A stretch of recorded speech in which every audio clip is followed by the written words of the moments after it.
stop right there. Thank you very much. Before we go on with the podcast, we need to let you know, before we leave, we need to let you know ways that you can support us. Patreon.com/unsungpod. I think you can still just donate to us as well if you don't want stuff. But if you want to hear the podcast early, if you want to have other stuff, you can have a good fun time. Imagine you wanted to donate but you didn't want any of the perks. Yeah, no, you can still do that on PayPal or something. Yeah, I mean, you could just sign up for a month and then leave. Like, that's totally fine. But yeah, go to patreon.com/unsungpod and you can listen to us 2 days early. It's not very exciting. Just do what we do anyway, which is that you donate looking for perks and then we just don't provide them. Well, we have actually put Friends of the Pod now on the website, so there's a section for everybody that has supported us. So you know, and do you know what? We need to design t-shirts and post people some playlists. But we're waiting for replies from the people, so it's not like we're not trying to do it. Get your finger out. To be honest, it's your fault, guys. Yeah, get your finger out. It's it is. This is an active podcast, not a passive podcast. I made the spreadsheet and it's partially filled. In fact, we've babysat you enough. This part's done. For God's sake. Bye.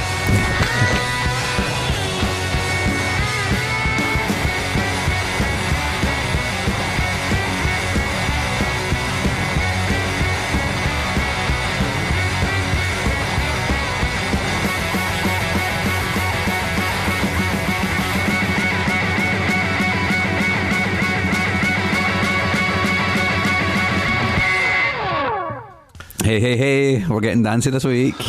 Yeah, it's been a while since we did an electronic record, and I thought, hey, Chris, you've been happy too much for the last couple of weeks, so I'm going to really annoy you with this one. I've been chewing my face off since you mentioned this. We've been in a field in the countryside in Wales in 1989. I've been practicing my big box, little box, and doing that mad gabba running on the spot thing. Basically, we haven't been at work since the last episode. We've just kind of stood in dance fields and did shit like that for the past 2 weeks. So yeah, it's been very fun. How are you, Chris? I'm sorted for ease and whiz. Sorted for ease and whiz, I know, exactly. Oh, that guess he's linking them both together there. I like it.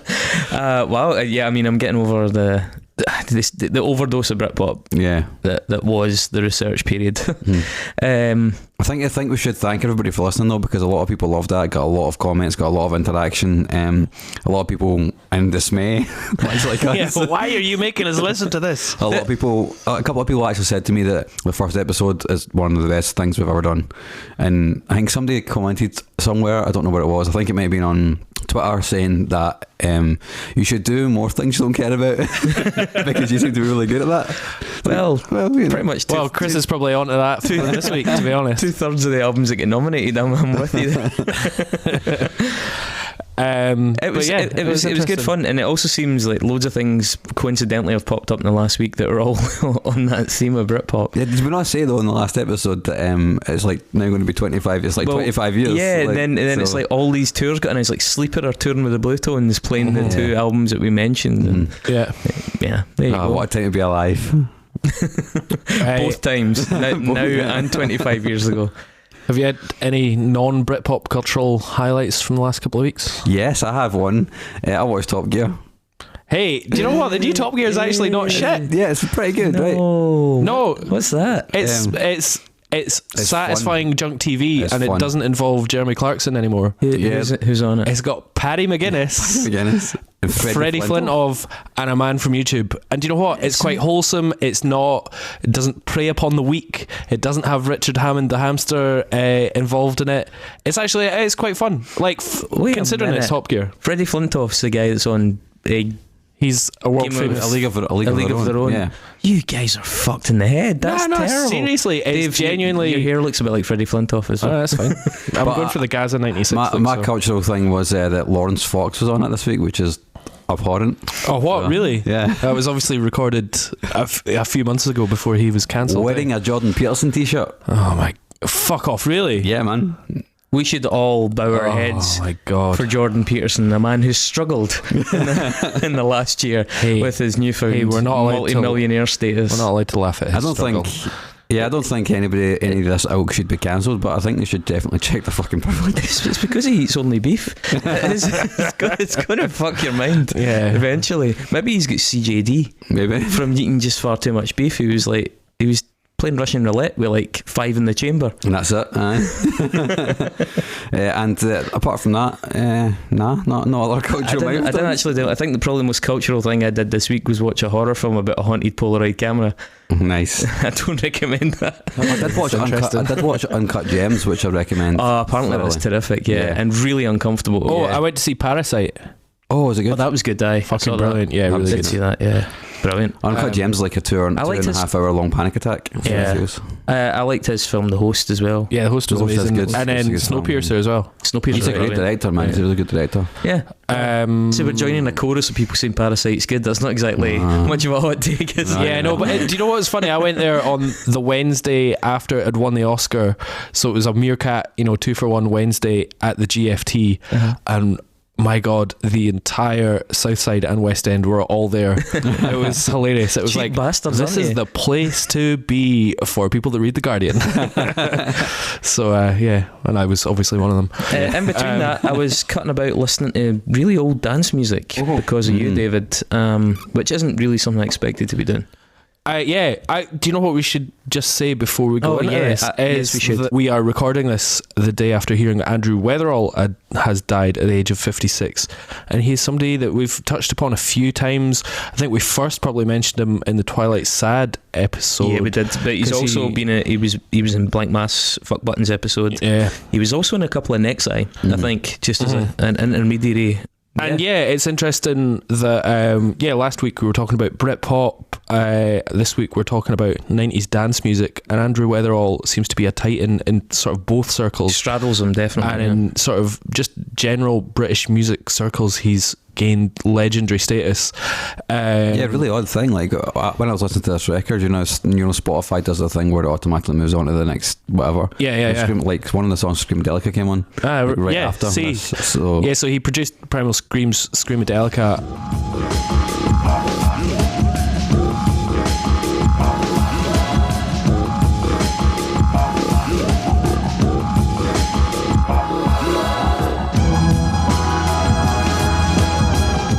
And that is seen as one of the massive points in melting together Indian dance culture, and was a huge influence on sort of 90s alternative lifestyle in the UK. He did a really great job with Taro Sport as well, the Fuck Buttons album.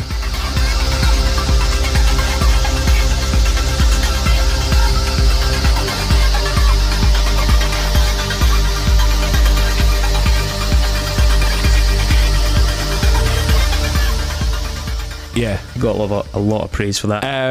But yeah, it's been amazing seeing the massive amounts of outpouring of grief and respect to him over the last 24 hours. Yeah, I was pleasantly surprised that even folks that I would have assumed were of a generation where Andrew Weatherall didn't feature as much in their ecosphere of music, like everybody really, from like older folk, like guys that have been around in peers like Optimo's Twitch and Tim Burgess from the Charlatans or whatever, then to really young techno DJs, like even like huge guys like Daniel Avery, but then like Glasgow DJs like Nightwave and people like that, all just huge amounts of respect for him. And he just seems to be, from the early days Champion and Chemical Brothers before they were signed to, I went to see him DJ in a little village hall in Skye last summer, and it was fucking amazing. Just one of the most diverse crowds I've ever seen, because there was techno heads that had travelled up from the south of England who still went to his regular raves, and they'd been doing it for 40 years, and then there was like 18-year-olds down the front chewing their face off as well. But like overall he's just like there at the front playing out bangers, doing things his own way. But it seemed like he could have been one of those superstar DJs in the 90s, and he just said, no, fuck it, I don't like that, I'm going to have to compromise too much, I'm just going to be he decided myself. Against making another Fatboy Slim, basically. Yeah, exactly. So a good fucking lad who didn't give a fuck about being famous. So it's interesting that we then go from Britpop to Orbital. So that is the album that we are doing.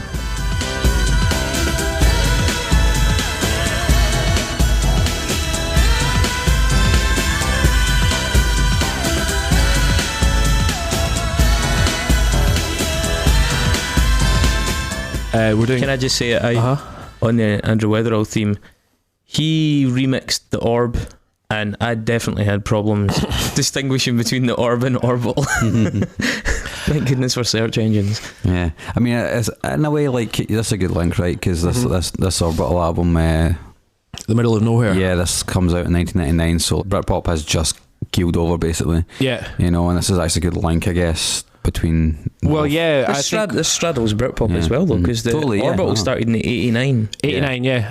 And they did sort of big remixes, and they were playing Glastonbury and stuff like that. And we'll kind of go through Orbital as a band, and maybe sort of that big mid-90s big beat boom that maybe basically took over from Britpop in 97, 98. Can I make a kind of observation, because obviously we have a somewhat international listenership here? Yeah, of course. Orbital seems like a pretty big name for me, given that I grew up in the UK. Yeah, they seem massive to me as well, and I don't even know much about dance. Yeah, is it a big thing abroad? I know they've done some soundtracks to some pretty big movies, films that did have an international status, but do they have a following? Well, they've got I think they've got fairly decent Japanese following. You know, they do European festivals, but I'll maybe talk about that, is that they never ever made it over to America in a big way, even though like sort of 97, 98 was their peak years. They released 4 very well received records, and then they were getting, you know, soundtrack slots on stuff like the Spawn and Event Horizon and a few other things, and like that seemed like the time that they could have gone over there. That was the same year as The Prodigy's Fat the Land was released, and Chemical Brothers' Dig Your Own Hole was released, and it was like a fucking massive time for British dance music. 1998 saw Fatboy Slim come out with you know, that big record with Praise You and Rockefeller Skank and all that. You've come a long way, baby. Yeah, you've come a long way, baby, that's right. And yeah, but I think kind of down to this album, funnily enough, they never quite made the step over, because they didn't go down that bombastic single route, like single as in single track orientated route, and decided to keep it a little bit more atmospheric, ambient, more sort of record based. And yeah, it's interesting. They just never quite made it as a big abroad, and they're seen as a very English or very British 90s band. We're maybe putting the cart before the horse here, because theorising about why they didn't make that jump before we've actually talked about the band's history and stuff. But I would say that in some of the interviews and some of the sort of posthumous discussion of the band, although they're back together now, aren't they? Yeah, they've split up a couple of times, but I mean, you say split up, they're brothers, you know, and so they've never had any bad blood really between them. So in what was posthumous discussion, shall we say, so in articles that were written after breakups about their history as a band, people mused on the fact that a huge part of Orbital was that they performed quite live for a dance and electronic band. They did a lot of live improvisation. They had a lot of equipment there rather than it being a sort of press play. Yeah. And that played a big part in their sound and a big part in their live shows, especially the Glastonbury show you mentioned. But I think it didn't quite lend itself as well to those big singles where everybody just wants to hear it exactly the way it is. Yeah. So just play it exactly the way it is for this giant crowd. So Orbital had more of a sort of live approach to it and more of a performative, improvisational approach to it. And funnily enough, their biggest single is from 1997 called Satan.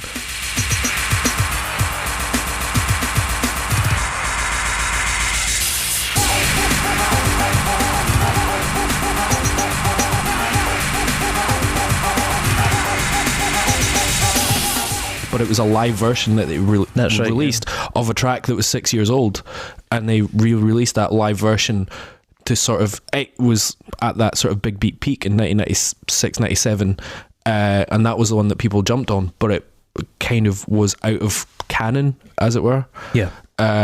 So give us a bit of background on where they came from. So they're two brothers based in Kent, Phil and Paul Hartnell. They were of that late 80s sort of new Summer of Love, and yeah, they were just central to that sort of rave scene, and you know, late 80s, early 90s, ecstasy, acid, fields, illegal raves, all that sort of shit. Even the name was sort of vaguely connected to that, wasn't it? It was to do with the M25 motorway, the Orbital, that was key to people getting information about raves that were going down, but they had to keep it off the grid because they would get shut down by the authorities. Yeah. It's somehow tied into that, I believe.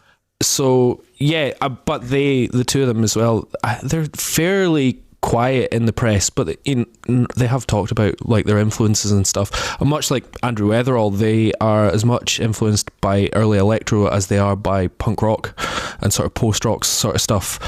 And you can definitely hear that throughout the records, particularly in the 90s, that they have a lot of live instrumentation. They, bass lines and, guitar riffs are important as much as, synth melodies, and percussion is huge in it. Yeah, I feel like you hear a lot of post-punk percussion built into the sort of drum beats and the breaks and stuff like that. You see the direction that certain post-punk bands went, like bands like Wire, who transitioned from sort of conventional, almost post-punk band setup. By the time they were doing stuff like Manscaped, they were basically an electronic act. Yeah, completely. absolutely.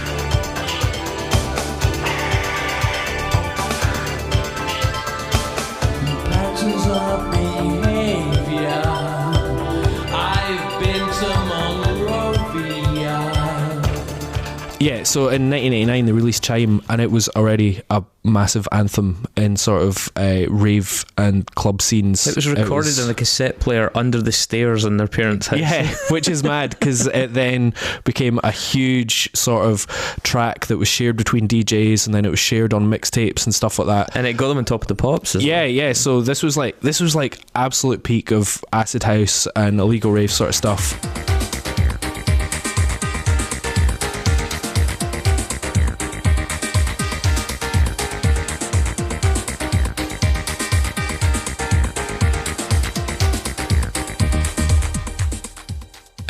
They appeared on Top of the Pops wearing anti-poll tax t-shirts as well, and that's something that they'll always have. They've always been fairly socially conscious and politically aware, lefty, environmentally aware as well. Little info bubble, the poll tax for listeners that aren't aware. Oh yeah, you're closer to, and you were alive more. I remember my dad being out in the protests against it. Yeah, so it was like an experimental taxation system to do, like we had like council rates which were by property and area and value of property, and this was a new method that was actually quite discriminatory towards the poorest in society, and they decided they were going to use Scotland, the country, as a guinea pig for it, and experiment with this horrible taxation system on the country. And there were a lot of protests, a lot of dissent around that, and it was eventually abandoned. Yeah. But it was a huge issue at the time, and it was one of the few issues that managed in the modern era to mobilise large numbers of people on the streets. Probably the last such one before the second Iraq War protests. Yeah, pretty much. Yeah. And the non-history of the 90s. Yeah. Yeah. It's kind of the end of that politicised 80s era, the miners' Yeah, I think so, because Thatcher was then left, and you had John Major, who sort of just petered out a little bit. And then, that kind of very sort of strange conservative cliches of a kind of slightly bumbling, fairly benign, not good, but not like a sinister, not a sinister baddie kind of figure. But yeah, and I'm not going to pretend that I like that song. It's fucking rubbish, but it's very much of its time. That's it. Yeah. And that's what's interesting is that I find, so Orbital then went on to release 4 very well critically received records in the 90s. Go through them. I mean, the debut one was Orbital, really a collection of EPs and recordings that came out in 91. Yeah, so it was self-titled, but it's seen as the Green Album. And that was released in 1991. That's like 76 minutes of interesting, vibey early 90s techno. It's got like loads of bleeps and bloops and space, and you can see how it really marked them out as talented producers. Is that the one that Satan was on? No, Satan wasn't on a record. Satan was released in 1990 as an EP. So see that one. I mean, it clearly is really dated, and it was them finding their feet.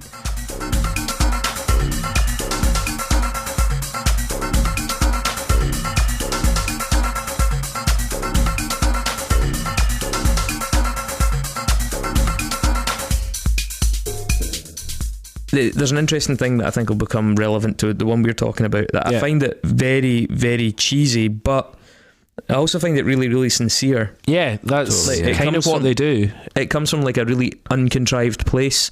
They're really I mean, not only them finding their sound, but the whole genre was finding its sound, and the technology was constantly changing at this point, and so it does have the sort of slightly antiquated sounds of what was available to them, but also what was available to them at the start of their career when they had no budget. Because this is the other thing, as this band gets more and more successful, yeah, they were always at the forefront of like trying out bits of equipment. You know, it's a bit like the Depeche Mode thing. Yeah. But early on, they couldn't afford the leading stuff, so they were having to make sounds of what they had, which was still decent, but was not, you know, state of the art, top line stuff. Whereas by the time they get to like the albums in 1994, 96, 99, definitely in the 2000s, the production, the amount of time and money spent on the records is exponentially bigger.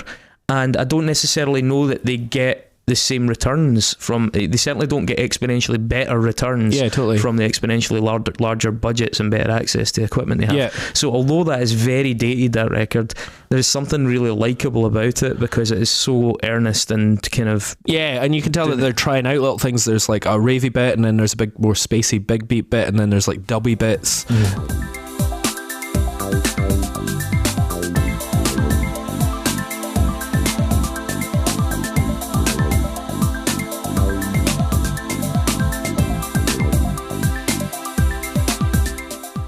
They're just trying out their sound. They're trying everything. So as you said, the second one's also called Orbital, but it's usually called the Brown Album, which is Orbital 2, depending on where you look. That is, it's got a lot in common with that first record. Yeah. More in common than it does with the third record, but it's just much more sophisticated.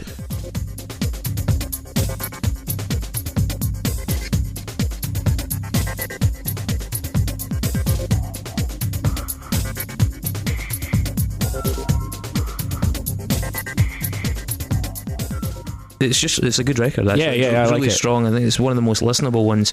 There's some really great tracks in it. I really like that track, Lush 3-1.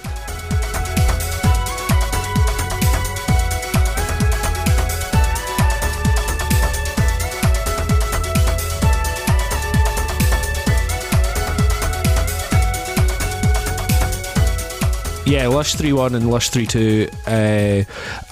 You also see them moving into a more sort of continuous movement sort of thing, and like the songs go in and flow out of one another.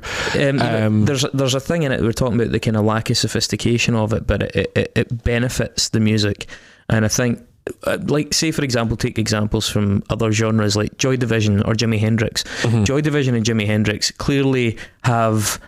The recordings have dated, but the recordings are better, and the character and the quality of them is still there, whereas other recordings would date. So I would say, for example, like grunge. Okay, many grunge recordings have dated, but not in a way that benefits the songs, in a way that makes the songs sound totally redundant and irrelevant now. So whilst a Hendrix recording, you know, of Crosstown Traffic sounds old, it sounds better and more vibrant for sounding old, like Sabbath or Cream or anything like that. Whereas there's another way you can date. You can date in a way that's actually not complementary to your music. Yeah. And I think this early Orbital stuff has dated in a way that really benefits the music. So like the track Halcyon Plus On. Yeah, I love that Halcyon on. It's a really good song, man.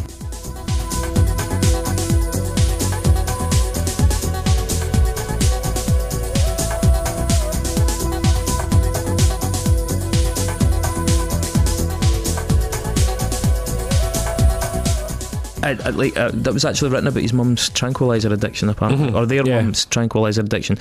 A really good song that still sounds nice, despite the evident fact that it's come from a different era. Yeah, it doesn't sound like it should sound different. Yeah, it's similar to like a couple of like X-Tal and stuff like that, tracks by Aphex Twin that were of that time, that you listen back and you go, I mean, yeah, I'm in the 90s, but I feel it's a good feeling about exactly. it. And it's like I said with Wire and bands like that as well, you're like, yep, this sounds dated, but it sounds awesome. We spoke about that when we did the Depeche Mode episode way back at the start of this podcast. You know, there is, I think it's also a lot more apparent in electronic music as well, because it dates like way quicker. Yeah, absolutely. You know? Because when it comes to guitars and bass and all that, tones can be revisited and recordings can be changed and remastered to make particular synth sounds are very much of a year, pretty much. You got a lot of it in like 90s kind of soul, kind of commercial hip hop.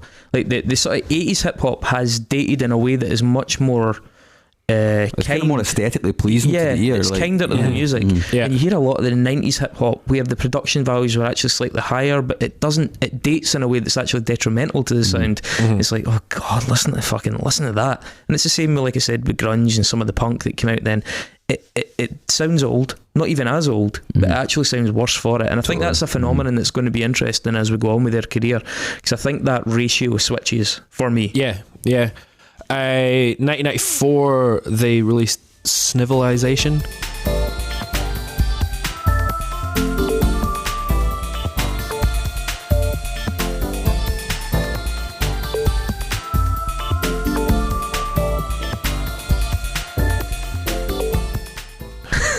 Which is another good record. I hate the name. I know, shite name. The cover's so weird. And that was sort of related to the Criminal Justice Act that came out that year. To do with criminalising or preventing illegal raves and moving on, big travelling folk and stuff like that as well. And I remember, I think Music for the Jilted Generation by The Prodigy also had a big, in the inlay of that album, they had a big artwork, which is very iconic, of a guy having a rave in a field, and then there's like a sort of Indiana Jones type rope bridge over, and then this dark foreboding city and lots of policemen coming over, and he's just about to cut the bridge with a machete and giving the finger to the police. And it's great, and that's like very much the feeling of these DJs and producers and all the rave fans of the mid-90s. They'd been doing this for 5 years, having an amazing time, and then you had the Conservative government coming in and just shutting down the fun for, because they might cause a mess in a field. Or trying to. Well, yeah, exactly. It's a good record. It's sort of kind of thinner production, a little bit more intricate. It's a little less dark. They'd already been in the charts, and I feel like with this record you can tell that there's a little bit of expectation on them now. It doesn't feel quite as naive. It doesn't feel quite as kind of, not carefree, but you know what I mean. It's like there are concerns behind it, and I think it loses something because of that. It adds a little bit of personality in when it brings in Alison Goldfrapp, and you've got like a human touch of a human voice there. Some of them, I do think some of the female vocals on it are horrendous. I mean, I think Crash and Carry is like a pure cool bustling rave track. I've kind of singled that one out on that album. I think that's kind of the most pumping one on it.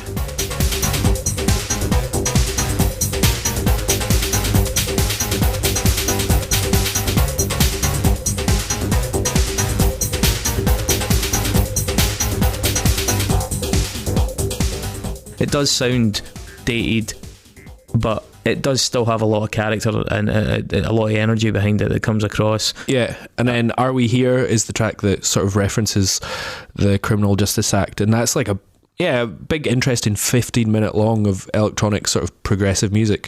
So I mean, as well as sort of hinting at, deliberately looking at the charts, they are also just fucking trying things out that are definitely not chart friendly as well. Got to number 4 on the album chart. That's that a record. Which is remarkable. Yeah, pretty good. 1994 was also the year that they played a now legendary set at Glastonbury. I can't remember. It was televised by Channel 4 for the first time, and they are a band that took playing live very seriously and really tried to sort of do that as an art form in itself beyond releasing albums. And as we said, they had huge piles of instruments. I remember seeing them on TV, and they've just got keyboards up to 10 feet high in a huge sort of cage situation. They wear glasses with little sort of mini torches pointing forwards. That was a big kind of iconic thing for them, was the lights on. They either wore those minor lights on their head, which is like a very sort of Welsh ravey type vibe, or they had the glasses with the lights at the side of them, and just in the dark with an amazing light show, amazing visuals, and that set in Glastonbury was put on Channel 4 for the first time in a long time. Well, the festival was on TV for the first time, and that really brought dance music and the underground sort of movement that had been happening to the mainstream for the first time. I think a lot of people saw a rave for the first time and went, holy fuck, that looks amazing. Yeah, they did point out that it had been really hard to get electronic music onto main stages or major festivals, mainstream festivals, versus dance festivals. Yeah, it's interesting. My pal Ben just recently found an old poster somewhere for like a huge rave in a field near Dumfries in 1992. Like that was the sort of thing that was happening a lot in, you know, just the countryside in Scotland and England and Wales. People were just having mad fucking huge raves with 40,000 people turning up and buses, you know, and everything, and it was this huge underground movement. And then, suddenly, even Michael Eavis has said this was the first time that the British public saw it on their TVs and saw, above ground. That looks, you know, like something I could maybe enjoy. Yeah, I think that show as well has made a number of lists of like best concerts ever. You know, famously good concerts, you know, sort of up there with Hendrix at Isle of Wight, kind of that kind of thing. It's really famous. Now, I'm going to be a little bit smug. I didn't know anything about Orbital really, other than, you know, a bit of Satan and things like that. Satan, by the way, is that the one that samples the Butthole Surfers? Oh yeah, that's right. It's Gibby Haynes. It's at the start of it, I'm sure. Yeah. What does regret mean? So all I noticed was there was a lot of stuff online, and going through it, the one that kept coming back to me that I liked was this record called Insides.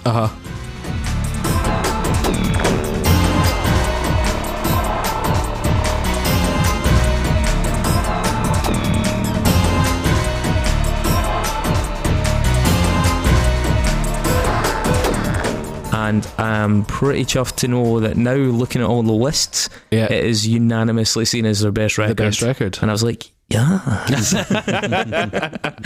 You are on board with dance music fans. My guts are amazing. Insides in 96 is their best one. It's the darkest one though, isn't it? Yeah, I'd say so. They're like sort of trying things out, stretching rhythms, but they also simplify melodies and stuff like that, and sort of overall simplify the record. It's not quite as proggy and you don't quite get as lost in it, even though the underlying music is a bit darker and a bit more interesting. I don't want you to confuse the phrase not quite as proggy though. I found it a more interesting record than the other ones. It was maybe easier. Well, I think it holds your attention a bit easier. Yeah, it's maybe easier to navigate is possibly a way of wording that. And it is still quite dated in places, but it holds up really well, because when it's dated it tends to compensate for it with a really interesting idea. The tones quite often pin it a wee bit in the past, but a lot of the things they're trying are actually really, really innovative. Some really filthy sounds in that record. I remember, is it Petrol?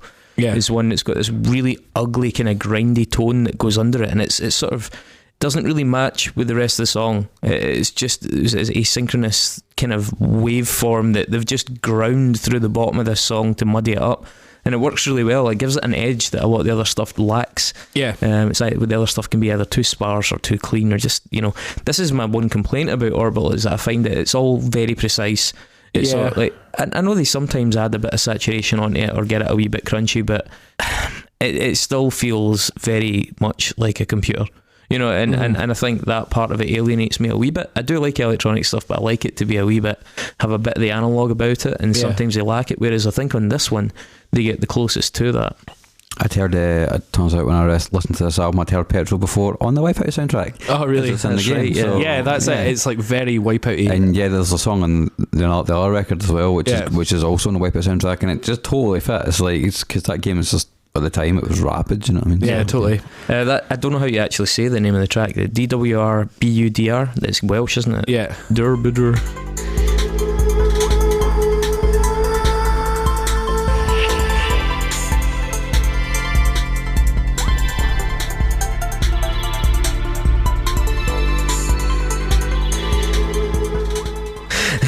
Whatever. If you're Welsh, please phonetically spell that underneath. Really cool song, really dark, kind of evolving thing. It's got the Alison Goldfrapp on that one as well, but I think I prefer what she does in that song to what she's done in some of the previous stuff. I think she's credited as Auntie, is that right? Yeah. Like AUNTIE. And the first track in it, Girl with the Sun in Her Head, that's recorded using a mobile Greenpeace solar generator. Yeah, of course.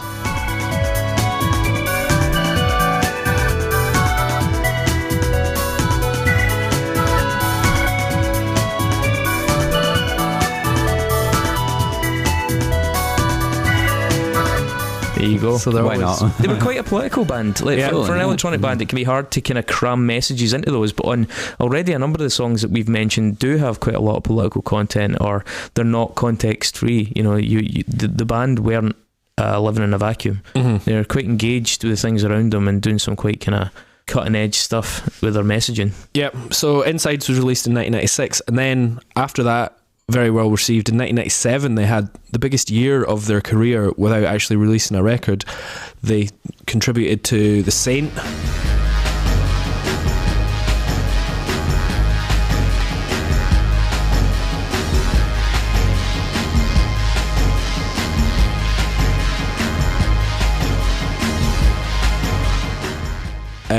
Terrible film, but James Bond light sort of. Yeah, who was it? Val Kilmer? Val Kilmer, yeah. I remember I used to watch the TV show The Saint with Roger Moore in it. It was actually pretty good. Event Horizon, Spawn, where they did a Satan with Kirk Hammett playing live guitar over it. Let's take a moment to point out that Event Horizon is by far the best film we've mentioned yet. Oh, it's fucking brilliant. That is such a good film. Let's not skin by that. The only good thing Paul W.S. Anderson's done. Yeah, probably. The soundtrack for The Saint got to number 3 in the UK, I believe, as did their live version of Satan, which was like a 6-year-old song. And then the track Out There Somewhere Part 2 also appeared on the long-awaited game Test Drive 4. Now, I do not remember that game at all. But yeah, so funnily enough, 1997, this is the year that Fat the Land by Prodigy was released, that Dig Your Own Hole by Chemical Brothers was released, that Homogenic by Bjork was released, that Homework by Daft Punk was released. So it was a fucking huge time for electronic music, in particular big beat sort of dance UK music. And then Orbital were right in the middle of it, had really helped create it, had released a couple of the biggest singles of it, but they didn't quite have an album that went at that sort of time as well. And certainly Insides, as much as it was well received, it didn't have the singles that they could, you know, like Firestarter or Breathe or Block Rockin' Beats, that could then go to MTV and get an American audience. And this is where I go back to, this is maybe why they just didn't quite get that international audience that the other bands then did. So yeah, then in 1999 they released Middle of Nowhere, which is the album that we'll be talking about. 2 years later, The Altogether, which I kind of feel is the band, it's the first time that I feel the band sounds dated at the time.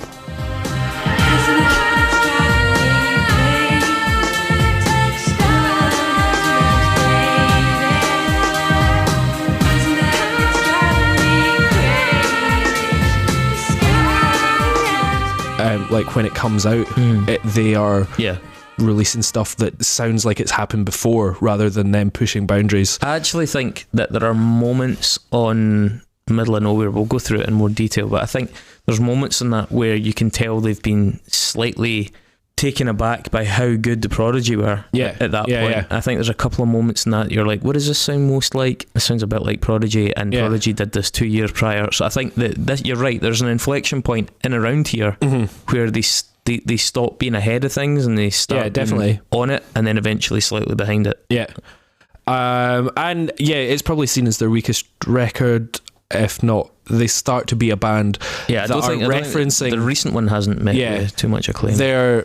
They start to be a band that reference themselves and their past music more than, you know, trying out new things. They did a soundtrack for a horror movie called Octane in 2003. I mean, who can blame them? You know, they're coming back now when all their mad dosser kid rave fans, when they were young, now have loads of disposable income. Totally. They're much better off. So it's like, wait a while until these kids get proper jobs, and then just go on nostalgia tours when they've got way more to spend on like merchandise. I mean, look at fucking Rage Against the Machine. All their little socialist fans are now paying £105 a ticket. I know, for $300 a ticket. You know, it's There you go. They're not They released the Blue album in 2004, which was better received than Altogether. Why do they copy all their album names from Weezer? Yeah, I know, exactly. I love the Burn album by Weezer. It's fucking great. And it's got some more ambient stuff going on. All their later some albums heavy are brown stuff. albums. It's a fine record. It's all right.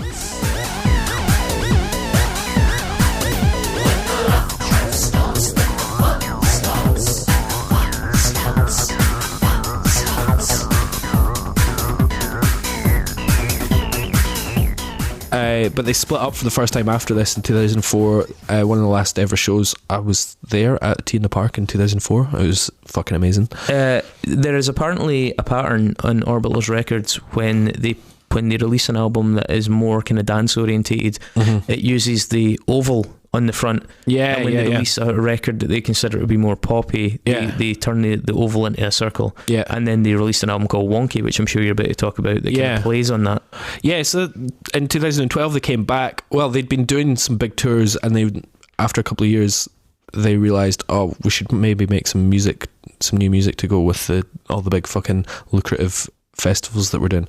So they released Wonky in 2012, and it's like a mix of callbacks to some of their coolest stuff from the 90s, some new techno ideas.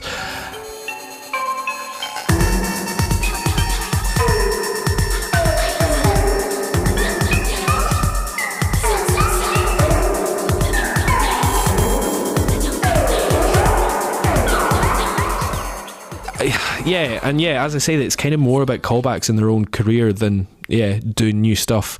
There is some people like it. Do you know what? It's got some cool stuff on it. It doesn't stand. It's not a standout record in the timeline of electronic music, and it's not a standout record in the timeline of Orbital. But it's not shit. Then in 2018 they released Monsters Exist, which may be the first time that you can hear they've been influenced by modern electronic dance music.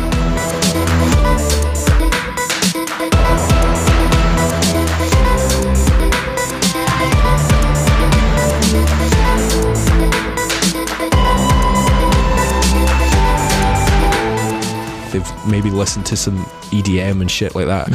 And there's some heavy sounds, again some nice euphoric callbacks to the 90s. I quite like a couple of tracks on it, but it's definitely not them at their peak either. So that's where they are. So middle of nowhere. So interestingly enough, I bought this record because it had a song called Style on it at the end, and which is very different from the rest of the record. Funnily enough, I had heard it was an advert on BBC Scotland for an upcoming Scotland, it must have been European Championship qualifier, and like John Collins was playing, and Colin Hendry. It was that era, 1998, 1999, when we were like still not shit. We were trying to get to another tournament. Cup, yeah, exactly. We could be not shit, but then. And the soundtrack was this fucking amazing track, and I don't know how I found it because this was like obviously years before Shazam, but I found out that the song was Orbital Style.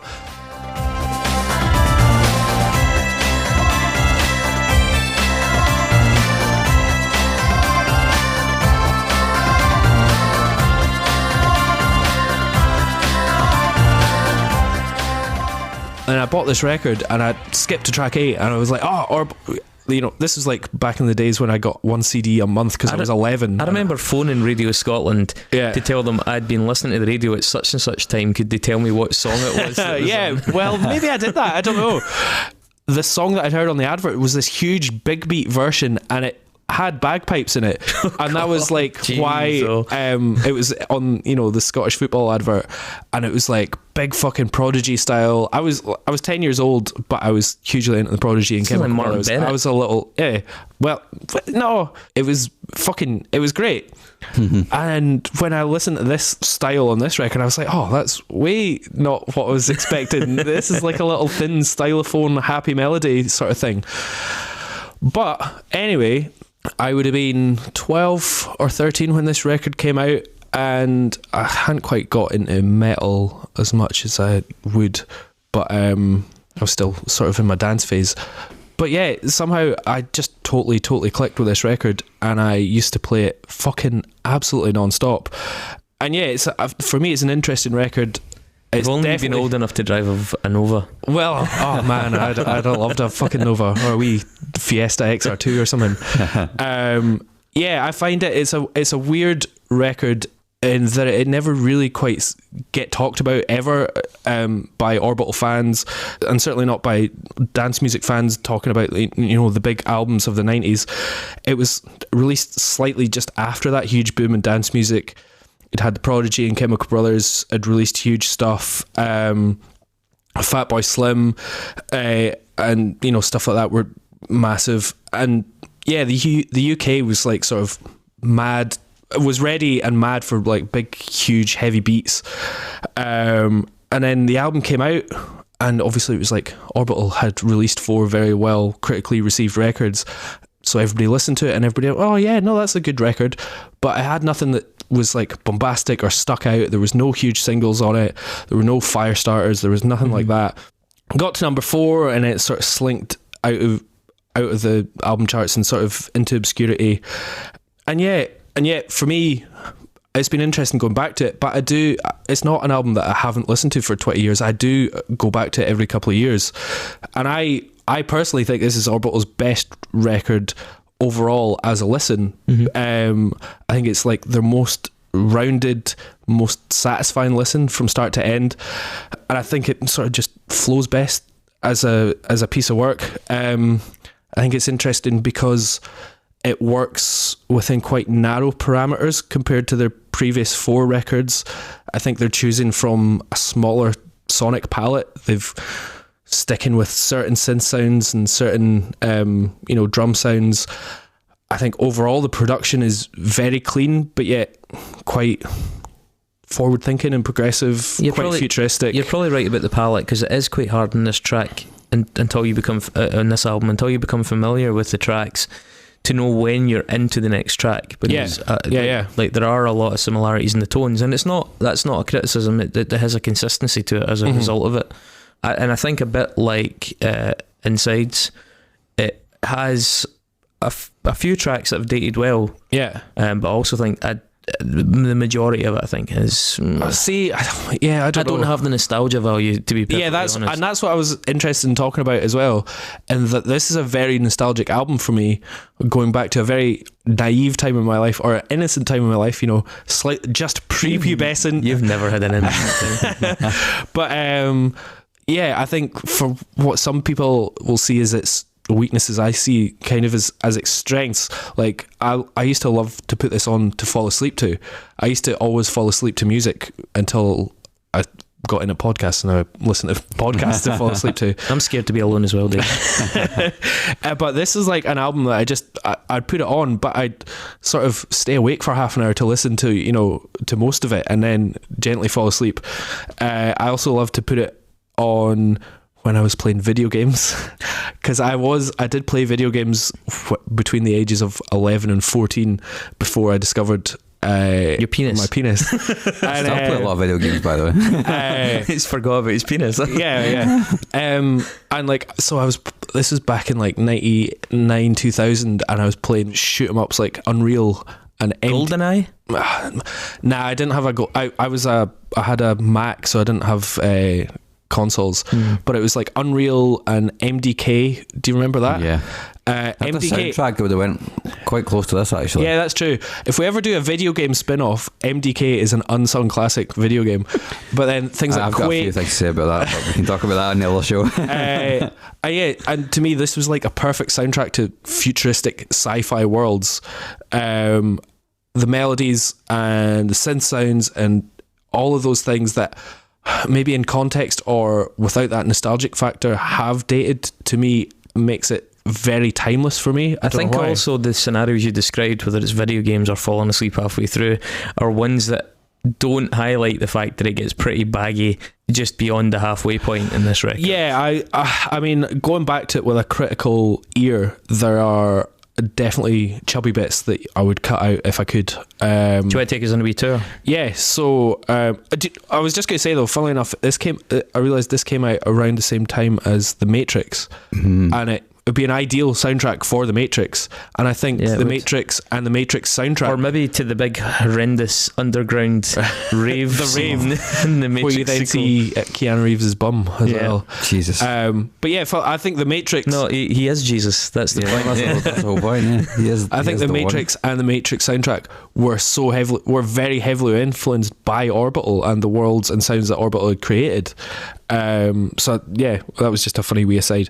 But yeah, anyway, so on this we start with Way Out.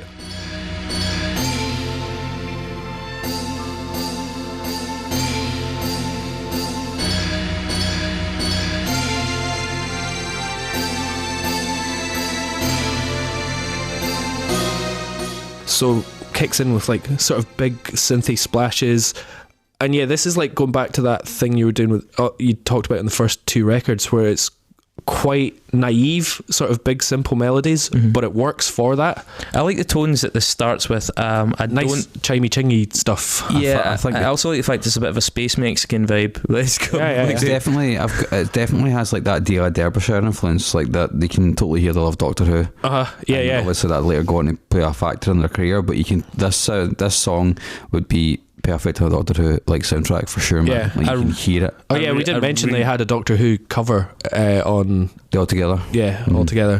Make them up again. I'm not into the vocals.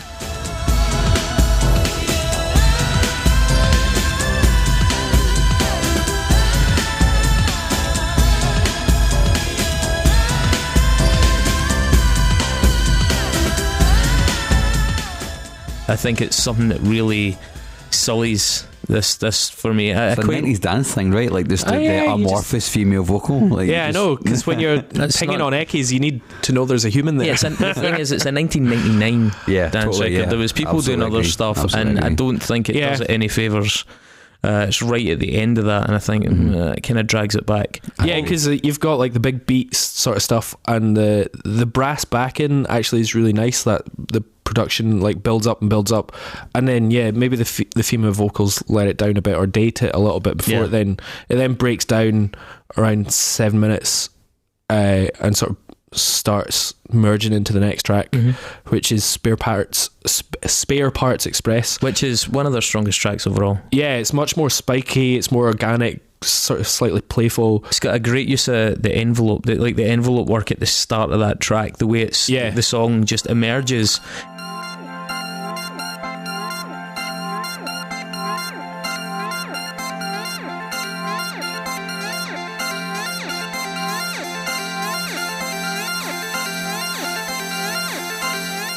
Is really, really good. I like that. It's one of the most aggressive moments, like one of the most standout kind of confident moments. Yeah, totally. And then like at 5 minutes it breaks down and you've got little melodies coming in, and then at 7:40 it gets really fucking heavy. You're skimming way ahead, but just I want to say, just one thing that really fucks me off about this tune is around about 1 minute 50 they start to make key changes and chord changes in the ARP. That's sort of the theme that's running through it. Yeah. I think those chord changes are really clunky.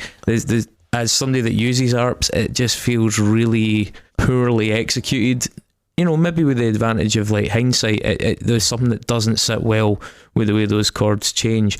I love the filter stuff they do around about 6.5 minutes. That stuff's great. Yeah. Like it goes really well, but at this point I'm still like a little bit sort of jaded by that weird decision with those underlying chords. It doesn't really do it for me at all. It's got a big Vangelis lead line in it as well, which Yeah, I quite like. yeah, like totally. proper 80s kind of thing. I will say I love the end of this song.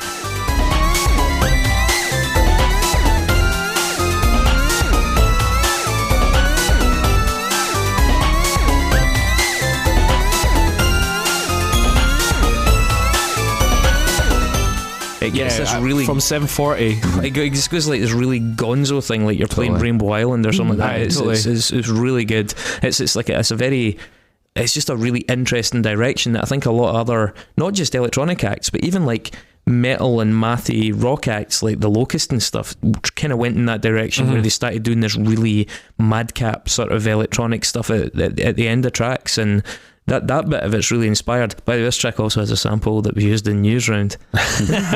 John Craven's Newsround. Brilliant. We then move into Nowhere to Run, which is like way darker, more industrial. I think this is a really good song.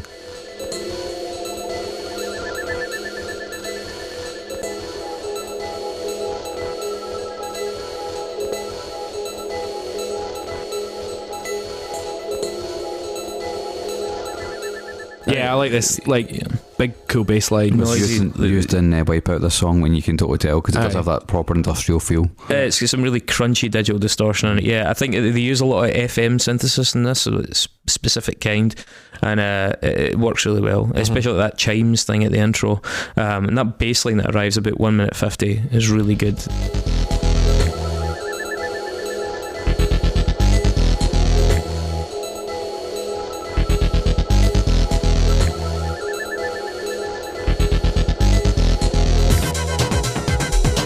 The way it creeps in, because I mean it takes its time to get going, that song. It's almost 2 minutes before you have a bass line. It's got this ambience. I mean, yeah, none of the songs on this record are less, well, only one is less than 6 minutes. They're all about the 7, 8, 9, 10 minute. Now this is the song where I felt they gave away the fact that they were really impressed with what Prodigy were doing. I had Nowhere to Run. Yeah. The drums that come in is it really reminds me of that Voodoo People era Prodigy sort of stuff.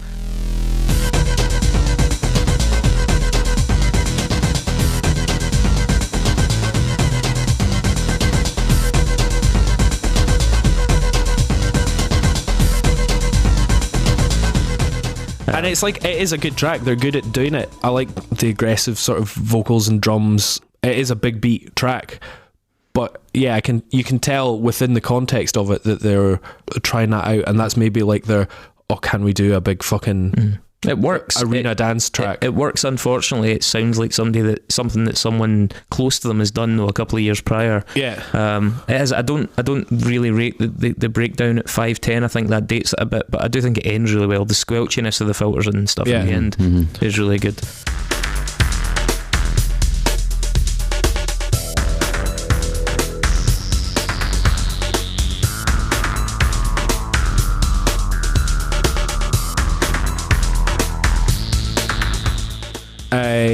I don't know you people. I don't know you people.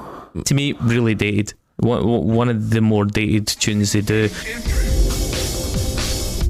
No, please.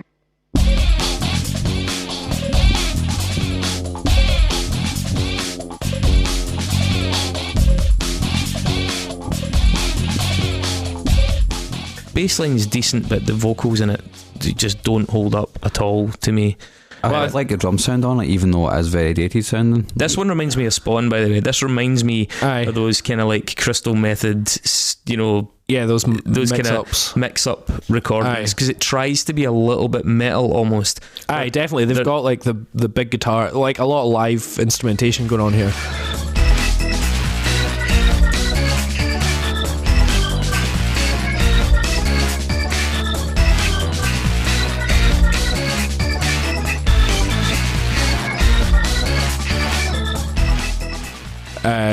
I feel like this is maybe another aggressive one that's they've definitely gone, let's try a Prodigy sort of vibe going on. There's a super whack decision as well with a kind of Wurlitzer noise at the end. It's a really really odd tone that doesn't then Otoño.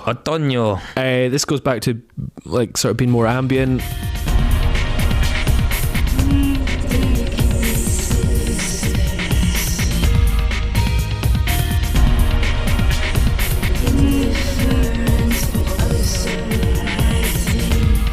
This has Alison Goldfrapp on vocals. No, is this not the one that's done with Puka, which is the two-piece? Puka, yeah. Mm-hmm. Yeah, it's a two-piece kind of acoustic indie band who I think are defunct now. Yeah. And it's got that kind of it's got a combination of like this mumbly female vocal, but then it's got a much more singy female vocal, which by the way, that's right. She keeps going down to this weird diminished note, which really reminds me of Mike Patton. It's the kind of thing he would have done in the more croony Faith No More tracks. Yeah.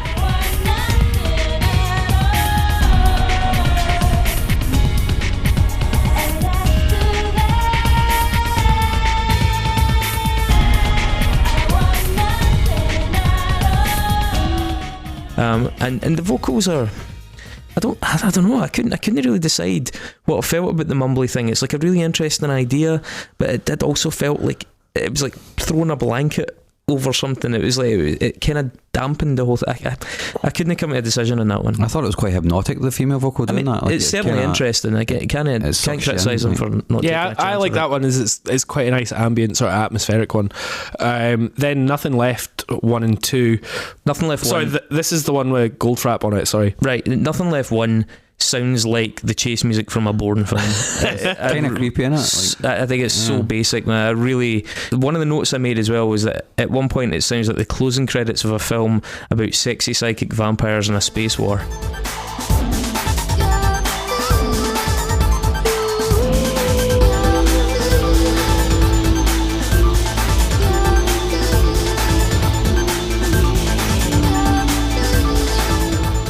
I'd love to see that. In fact, that film exists. What's it called? There was like an early 80s film about space vampires, and it's fucking brilliant. That's probably where I got it then. I think Tobe Hooper directed it, in fact. Anyway, let's find Unsung Movies, that's the third spin-off. We are taking pitches for our video game, football and movie spin-off podcast, by the way. Christ. So, Nothing Left 2, I just think I think this is the one that is chubby and could be cut down. It's a really stinking segue, the kind of cheesy rave way that they segue into this second part of this song. And at this point, it's like sexy, dancing, psychic space vampires, this time on the run during a space war, perhaps from Robodogs. I'm in.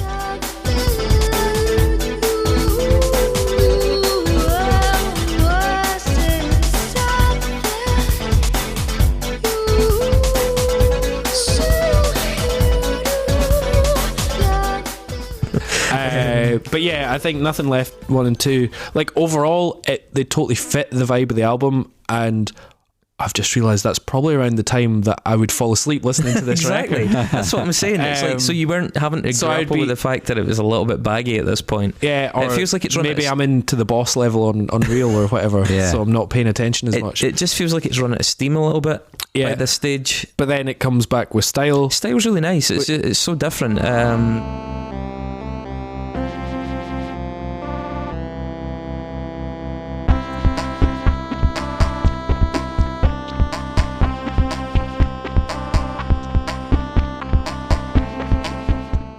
That synth at the start made me feel sick when I heard it. Like, I had a really weird feeling in my ear when I was listening to it. Have you ever heard the style of music called Kosmisch? It's like a German kind of version of Kraut music. That was kind of it was electronic. It wasn't like Kraut in the kind of sense of Can and stuff. It was like sort of much closer to Kraftwerk, but it kind of landed somewhere in between it. Beak do a lot of it, and this has a really kind of like. You've heard the band Emeralds, or the guy Mark Maguire and all those kind of spin-offs? Steve Hauschild. They're kind of, there's like a lot of those kind of people are in about that kind of style of music, and this really reminds me about that. Yeah.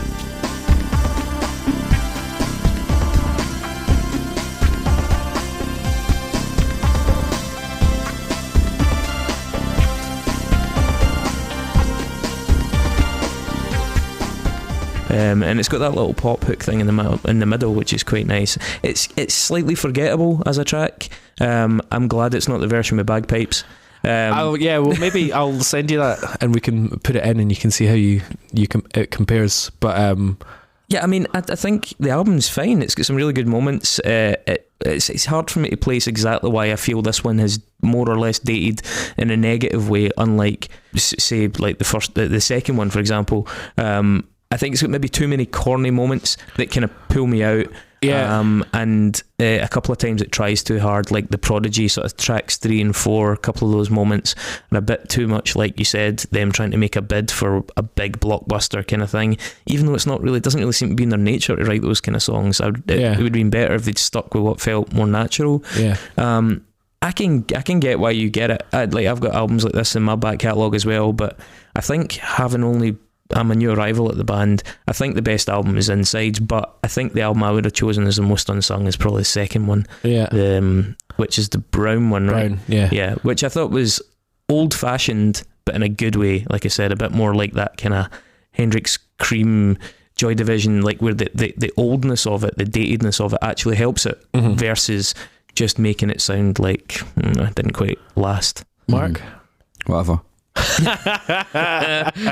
Cool. That's what you pay for, folks. Yeah, that's it. I find it really hard to identify with this kind of dance music. Techno doesn't really do anything for me. There's some moments in this that I really enjoyed, don't get me wrong, and there's moments throughout the discography that I really enjoyed, but there's nothing, there was never really anything that pulled me together.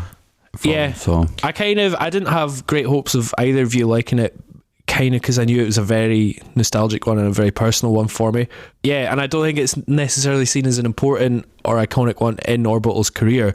I think Orbital are an interesting band to have talked about because I think they're vastly influential in dance music culture. It's just, for me, going through Orbital's discography, their early stuff, because I didn't have that nostalgic listen, this was the first record I ever listened to, the early stuff just sounds too dated for me, and I don't have that attachment to it that gets me through it sounding like early 90s stuff, and I don't think it's as good as 92 to 97 era Aphex Twin. I think this record, for me, because of that smaller sonic palette and the fact that it lags a little bit, and it's got some cheesy bits, but for me it's just a very satisfying whole. So that's how it works for me. I'm glad you picked it. I'm glad I listened to it. Thanks. So dance music is great. We've got to do a Nexus. This was one of the easiest Nexi we've ever done. Yeah. If you go on Orbital's Wikipedia, folks, you will see any number of off ramps to any, like pretty much every single aspect of the entire universe. And we had to get to Doug Stanhope. Yeah, which was back after the show last week because we forgot to do it. Yeah, and Doug Stanhope was chosen by somebody on Twitter. Yes. And it turns out Doug Stanhope also has... I think it was. It was Ray Spannon. So Doug Stanhope, the alternative American comedian. He's a donor as well, by the way. Doug Stanhope. Is he? Yeah. He wouldn't pay for this shit. So... This is the first time we're seeing Nexus tonight. Will it be the last? What do they have in store for us? Not good for...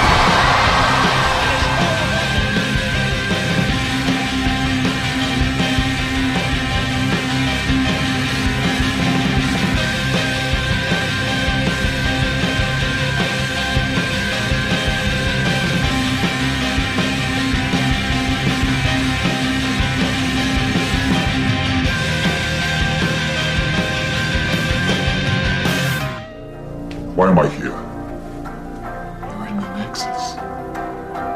This is the Nexus. For you, this is what you wanted. Right, so I go first. So wait a minute though, right? There were I'm curious to see what angles we took here, because we could list a number that we didn't take. There's so many. So I decided to go down the Mortal Kombat route.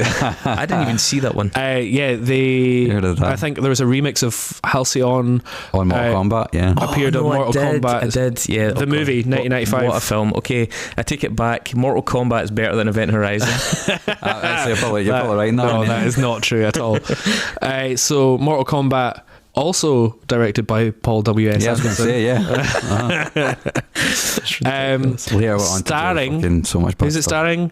Christopher Lambert. Yeah. Christopher Lambert as Raiden, of course. He's the guy that just flew about. He's Lightning did. That's what Lightning did. So Christopher Lambert, I think everybody knows him famously as the Scottish man in Highlander, which also featured a Spanish man played famously by Sean Connery. Wait a minute. Spanish man, Juan Sanchez Villalobos Ramirez. So Juan Sanchez actually turns out that he's Egyptian. Oh yeah, that's right. Yeah, he's an Egyptian guy putting a Spanish guy, Egyptian immortal by a Scottish guy. Yeah, that's totally true. So Sean Connery, I haven't done this for a while. Here's a photo of Sean Connery and Billy Connolly, good Scottish pals. So much Connolly. They are actually pals. They, especially in the 80s, they discussed, like, Billy Connolly went to Sean Connery for acting tips and stuff like that. And he was like, shag everything. Aye, just dish some shagging. Billy Connolly, the legendary Scottish comedian, was one of... Can I just say it would be shag everything?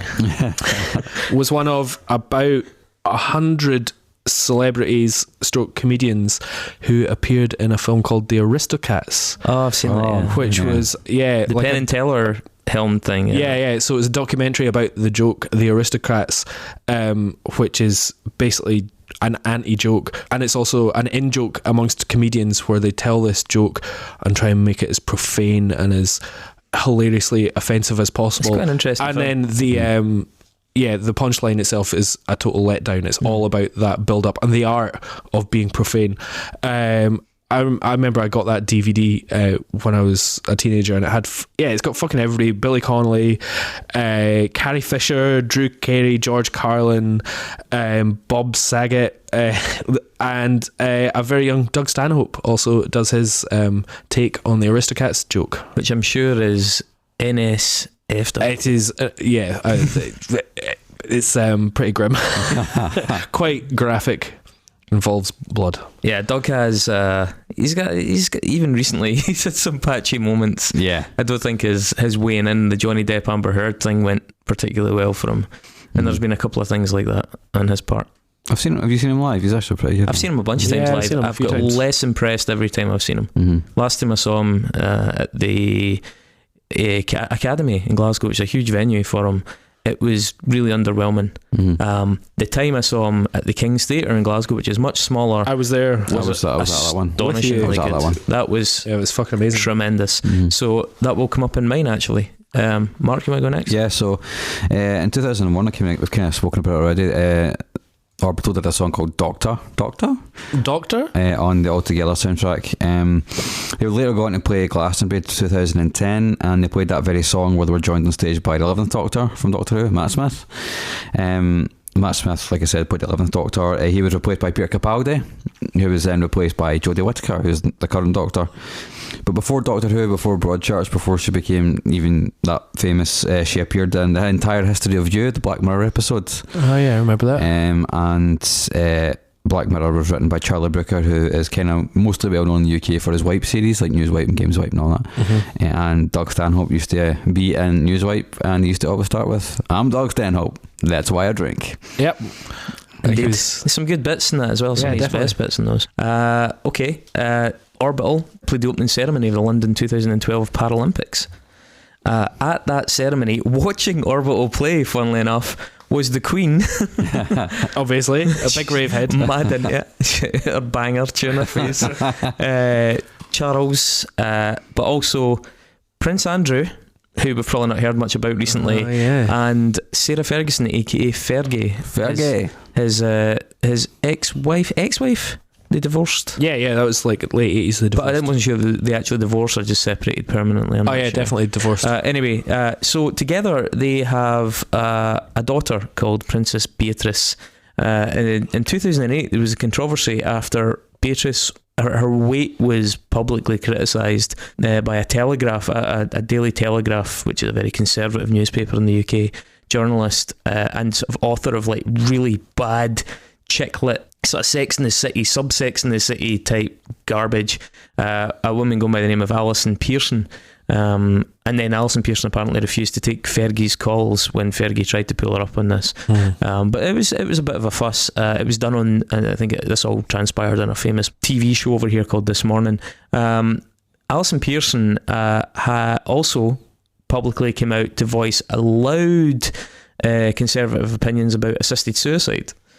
She's a very conservative columnist. She's had a lot to say about people like Rebecca Long Bailey, who's vying for Labour leadership over here. She's a definite card carrying Tory, and to the right of that party, I think, as well. In 2012, another controversy involving Alison Pearson was when she accused Doug Stanhope of bullying her after he said it, partly because of her comments about assisted suicide. She had... I see where you're going with this. Yeah, partly because of her comments about assisted suicide. She had incurred his ire, and I'll explain why, but he went online and said, "Alison, I just went Christian so I can pray that you get a fetid ovarian cyst. Let me know if it works." Now, that did not go down well with a lot of people. Yeah. Who accused him of being a misogynist and an online bully, and there was a lot of that. What transpired was that her comments about assisted suicide being, cowardly or at least implying that it was somehow a cop-out in any way. Doug Stanhope's mum committed suicide, But Doug Stanhope's mum committed suicide in fairly astonishing circumstances. Now, this is actually something that he talks about. He talked about at the show we were at the King's Theatre, and it's it is honestly one of the top 3 moments I've ever seen of stand-up comedy. Yeah, I totally agree, completely taken aback, Brilliant. Speechless, because he set this up as though he was just laughing off his kind of misogyny and criticism, but then he kind of flipped it around in the audience. He was like, well, here's what happened to my mum, and his mum had it was a lung disease of some sort, where she basically, anytime she lay down, she was basically drowning, and she suffered for a while with this, and it was intolerable, and she got to the point where she was like, I want to die. His mum was called Bonnie, I think. And Doug and his sister, I think his sister didn't want to be part of it, but his sister knew it was happening. They managed to find a doctor who just so happened to overprescribe morphine. And so basically Doug and Bonnie went home one night with this overprescription of morphine, and they sat down to, I think they ordered food, had a drink, they drank White Russians, I believe, which was her favourite drink, and they watched the movie Bad Santa. And I was going to actually try and get a link through Bad Santa, but I ended up going this way instead. They watched the movie Bad Santa, and Bonnie had taken her overdose, and actually in the show, whether or not this is actually true or whether he just says it for comic device, he claims that he dozed off during the film, and when he woke up she had died.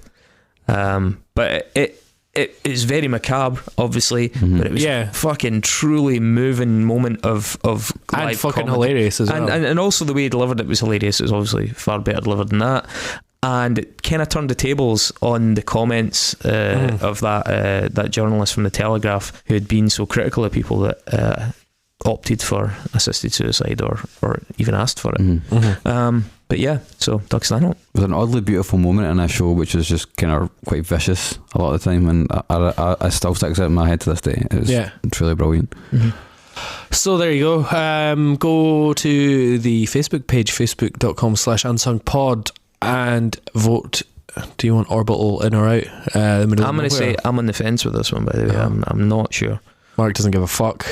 And I'd say yes, because I think it's a fun record. But that's me. So Mark, you're going to pick one for next week, and you're going to grab that tub, and you're going to pull a thing. Far away. It is so far away. So it's been a while since we had some heavy guitars and some screaming. Is that a true fact, Mark? Yes. Yes. So you're going to fix that for us. Yes, I'm going to do Unsilent Death by Nails. There you go. Interesting. So if you've ever heard of Power Violence, then you'll like it. If you've not, then you should definitely look up. I think we've mentioned it before, briefly, when we're talking about Converge, maybe. Or when we're talking about Johnny Depp and Amber Heard. I think I maybe talked about a night that I had after seeing Nails. Yeah. Although I can't remember if I'd talked about it in the podcast, because it included many illegal things. Was that the night that we spoke about in the podcast where they were truly awful? Yeah, but then I ended up going to like a house gig, and then ended up at an illegal rave, and many things happened. Nice. It was definitely better than that show. Maybe we'll touch on that next week with certain parts redacted. Yeah, maybe you can beep out a few things. But yeah, so we're doing Unsilent Death by Nails. It's our first album. There's about a 95% possibility that the podcast itself is going to be longer than the entire discography.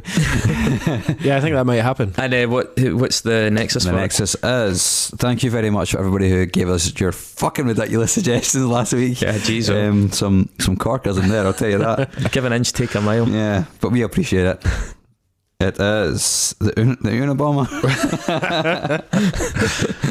by Tom Russell. Tom Russell has chosen the Unabomber. So yeah, that'll be fun. I don't think that'll be too difficult, to be honest. Yeah, American violent things. Yeah, great.